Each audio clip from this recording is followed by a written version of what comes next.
bienvenue dans cette nouvelle vidéo, j'espère que vous allez bien.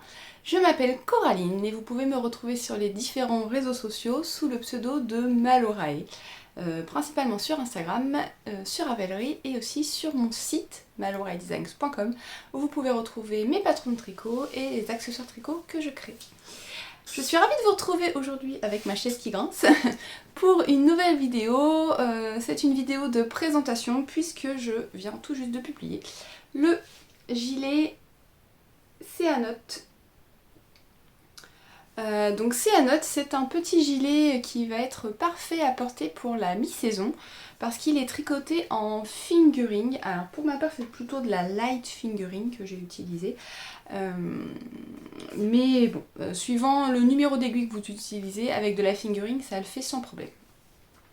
Céanote, c'est un gilet qui se tricote du haut vers le bas et il a une construction un peu particulière puisque vous pouvez voir sur les épaules qu'il y a des petites bandes. Alors comment vous montrer ça? Voilà. Il a des petites bandes qui servent de base en fait à notre gilet. Donc on va commencer par tricoter ces petites bandes et une fois que c'est fait, on met les mailles en attente à ce niveau-là. Et ces mailles, elles viendront être reprises après pour tricoter la manche. Donc vous tricotez votre petite bande, et enfin vos petites bandes, parce qu'il y en a deux. Et j'ai un cheveu qui me chatouille. Et ensuite, vous allez venir reprendre les mailles sur le long côté de vos bandes. Et vous allez former le dos. Donc en tricotant en une partie de la bande, montant des mailles pour l'encolure, tricoter l'autre partie de la bande et vous allez tricoter pour l'emmanchure en aller-retour en jersey jusqu'à ce niveau-là à peu près pour après augmenter pour créer les emmanchures de chaque côté bien entendu. Une fois que ça c'est fait, vous allez mettre en attente vos mailles et vous allez venir faire pareil pour le devant. Donc le gilet, c'est un gilet avec un col V. J'ai pas énormément de modèles avec des cols V en fait. J'avoue que c'est pas ce que je porte le plus. Mais j'avais envie de changer un peu pour celui-ci. Et je sais qu'il y a beaucoup d'entre vous qui appréciez la forme de ce col. Donc bon, on essaie de contenter un peu tout le monde. Et au final, depuis que je l'ai fait, je le porte quand même pas mal. Alors un peu moins là parce qu'il a fait quand même assez chaud cet été. Mais le soir quand il fait un peu plus frais... j'avoue que je l'ai porté pas mal quand même. Donc là, vous allez reprendre vos mailles comme pour le dos et vous allez venir tricoter en aller-retour. C'est pas facile à voir, c'est bleu. Vous allez venir tricoter en aller-retour en augmentant côté encolure régulièrement pour former le V. Et de nouveau, alors suivant les tailles, il est possible que vous deviez augmenter pour les emmanchures avant la fin du V. Mais bon, ça dépend de la hauteur d'emmanchure. Et une fois que vous avez atteint la hauteur d'emmanchure, vous mettez vos mailles en attente, vous faites pareil pour le second devant, vous mettez vos mailles en attente. Et ensuite vous allez tout joindre le corps pour tricoter, alors pas en rond puisque c'est un gilet, en aller-retour. J'ai pas les bras assez longs. Donc vous allez joindre le premier devant, le dos, le second devant, en montant des mailles sous l'emmanchure. Et vous allez venir tricoter en aller-retour tout le corps. Donc le corps il est en jersey tout simple, tout basique. Et on termine par une bande de côte 1-1 torse. Voilà, donc une fois que vous avez fait ça, le corps est presque terminé, puisqu'il vous reste la bande de boutonnage. Donc comme c'est un col V, la bande de boutonnage se fait en une seule fois. Vous allez relever les mailles en partant du demi-devant droit, relever les mailles sur tout le tour de l'encolure et tricoter ensuite vos côtes en n'oubliant pas de faire les boutonnières sur le côté droit. Dans le patron, je vous indique de placer un anneau marqueur à la fin du V, un anneau marqueur amovible. C'est tout simplement pour savoir à quel endroit vous allez vous arrêter pour faire vos boutonnières. Puisque forcément on s'arrête à la naissance du V ou à la fin du V, dépendant dans le sens dans lequel on part. Mais voilà, donc du coup, pour pas que vous fassiez des boutonnières jusqu'en haut du col. Tout simplement. Voilà, donc ça c'est pour le corps. Après, la partie plus fun, c'est sur les manches. Donc, on a notre petite petite bande auquel on a mis les mailles en attente. Et on va venir relever les mailles des manches pour tricoter. Donc c'est des manches montées, donc on tricote dans un premier temps en aller-retour. Parce qu'on fait des rangs raccourcis pour former l'emmanchure. Donc c'est pas la partie la plus simple du gilet, je vous l'accorde. Il y a de la dentelle, et la dentelle se tricote sur tous les rangs. Donc il faut bien faire attention à ce que vous faites. Dans le patron, je vous conseille de mettre des anneaux marqueurs entre chaque répétition. Donc ce sont des répétitions de 15 mailles ou 16 mailles, je ne sais plus. Donc je vous invite à mettre un anneau marqueur entre chaque répétition, en plus du marqueur central qui sert de jonction, pour vous aider à placer le motif plus facilement. Puisqu'en fait vous allez devoir, alors ça je vous indique comment faire, mais vous allez devoir retomber bien dans votre motif à ce niveau-là, puisque sinon vous allez avoir un décalage. Mais c'est surtout qu'une fois que vous allez faire vos rangs raccourcis, donc sur l'endroit ça va, c'est relativement simple, mais sur l'envers c'est un peu plus compliqué de savoir comment tricoter les mailles.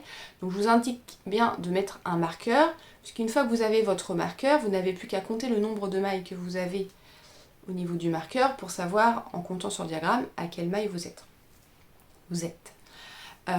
Il faut bien faire attention dans ce genre de dentelle à pouvoir tricoter les jetés, puisque vous avez vu, il y a des jetés.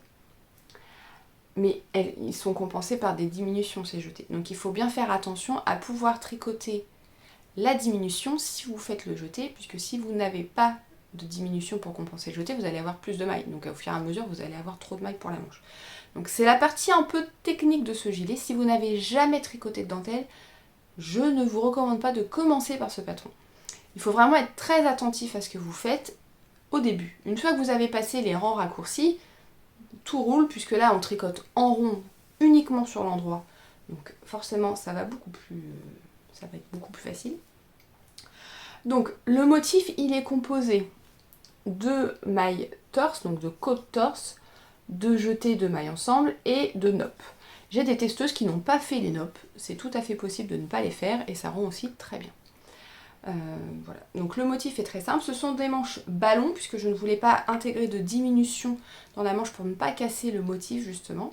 En fait les diminutions se tricotent juste à la fin avant de passer aux côtes. Volontairement les manches sont plus longues à tricoter puisque ce sont des manches ballons. Je vais essayer de vous le mettre. Ce sont des manches ballons, donc si on veut que ça bouffe un peu au niveau du poignet, il faut que ce soit un peu plus long. Parce que si c'est pile la taille de votre poignet, forcément ça va pas le faire. Bon, alors enfin, j'ai un tricot en dessous, donc ça va peut-être faire double épaisseur. Hop, hop, hop là. Voilà. Si on veut que ce soit un peu bouffant au niveau du poignet, il faut quand même qu'il y ait un peu plus de longueur. Vous voyez, j'ai facile, ouais, tout ça de plus que ma manche, mais c'est pour que ce soit un peu bouffant. Moi j'ai la manche de mon t-shirt en dessous, donc ça fait une marque. C'est pas idéal de porter un t-shirt en coton tricoté et ce gilet. Donc voilà, vous voyez que c'est un peu bouffant. J'aime beaucoup cette manche. Ça vraiment apporte tout le charme au gilet puisque c'est vraiment tout le détail avec la petite bande sur l'épaule. Donc voilà. Donc, honnêtement, c'est pas compliqué la dentelle. C'est vraiment faut comprendre le système de rang raccourci et bien faire attention à ne pas faire d'erreur. Mais je veux pas vous faire peur, hein. Les testeuses, elles ont... Alors certaines ont galéré plus que d'autres, mais il faut vraiment faire attention à où vous en êtes dans le diagramme et bien placer vos marqueurs entre chaque répétition. Comme ça vous pouvez vérifier qu'à chaque fois vous avez le bon nombre de mailles et bien faire attention aux jetés et aux mailles ensemble, que ce soit bien compensé quand vous tricotez un jeté, pour ne pas vous retrouver avec plus de mailles que ce que vous ne devriez. Donc on fait la manche, donc vous avez deux diagrammes, le diagramme en aller-retour pour le début de la manche, enfin pour la petite bande et pour le début de la manche, et le diagramme en rond qui est sensiblement le même, si ce n'est que sur les rangs en vert, il n'y a pas les mailles en vert, enfin, c'est sensiblement la même chose. Et donc vous tricotez votre manche, vous faites vos diminutions au niveau du poignet et on a une grande bande de côte là encore sur le poignet comme pour le bas du corps. Et on a 2 manches, enfin 2 bras, puisqu'on fait 2 manches puisqu'on a 2 bras. Voilà. Donc ça c'est pour le gilet Céanote. Je l'ai tricoté pour ma part avec de la laine de chez Knitting for Olive, que je vous mets dans le bon sens. Knitting for Olive, donc c'est du mérino. C'est 250 mètres pour 50 grammes, donc ce qui fait que c'est plus fin qu'un fingering classique qui serait plus autour de 200 mètres. Et c'est le coloris Dark Blue. C'est un bleu chiné un petit peu, c'est pas vraiment bleu marine, c'est un peu plus clair. Elle est très jolie cette couleur, mais elle est vraiment impossible à rendre en photo. Soit c'est gris, soit c'est bleu presque noir. Enfin, franchement j'ai galéré. Même là je suis pas persuadée que vous ayez vraiment la bonne couleur. Avec la luminosité, c'est un peu compliqué.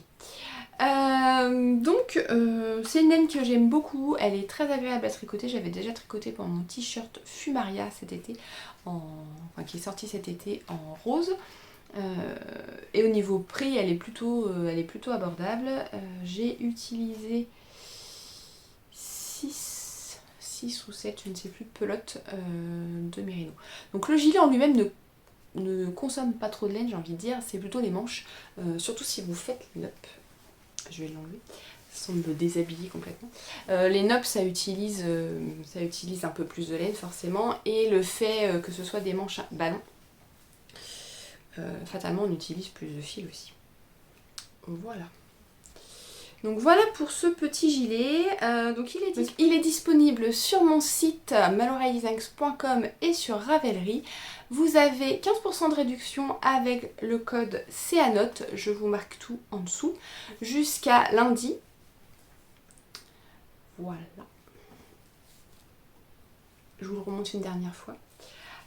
Si vous voulez savoir un petit peu plus sur ce gilet, je vous ai aussi fait un article de présentation sur le blog, donc vous pouvez le retrouver sur mon site. Je vous mettrai les liens sous la vidéo pour retrouver le patron et retrouver l'article de blog. Voilà. Si jamais vous aimez ce gilet, n'hésitez pas à l'ajouter à vos favoris. Ça fait toujours remonter le patron dans les vues sur Ravelry. Pourquoi pas liker la vidéo, la partager, partager les publications. Ce sont des petits gestes gratuits qui permettent de faire connaître et mon modèle et ma marque. Et je vous remercie beaucoup pour toutes les personnes qui le font à chaque fois. C'est très sympa à vous de faire ça. Voilà, donc le gilet Céanote, 15% avec le code Céanote jusqu'à lundi. Et puis voilà, j'espère que vous aimerez ce modèle, que je vous aurai pas trop fait peur avec le tricot de la dentelle sur les manches. Hein. Je vous assure, ça se fait bien. Honnêtement, ça se fait bien. Faut juste être très attentif à ce qu'on fait et il n'y a pas de problème. Voilà, je vous laisse là. Je vous mets comme toujours des petites photos portées juste après pour que vous arriviez à mieux voir ce que ça rend. Et puis on se retrouve bientôt pour de nouvelles vidéos. Bye bye!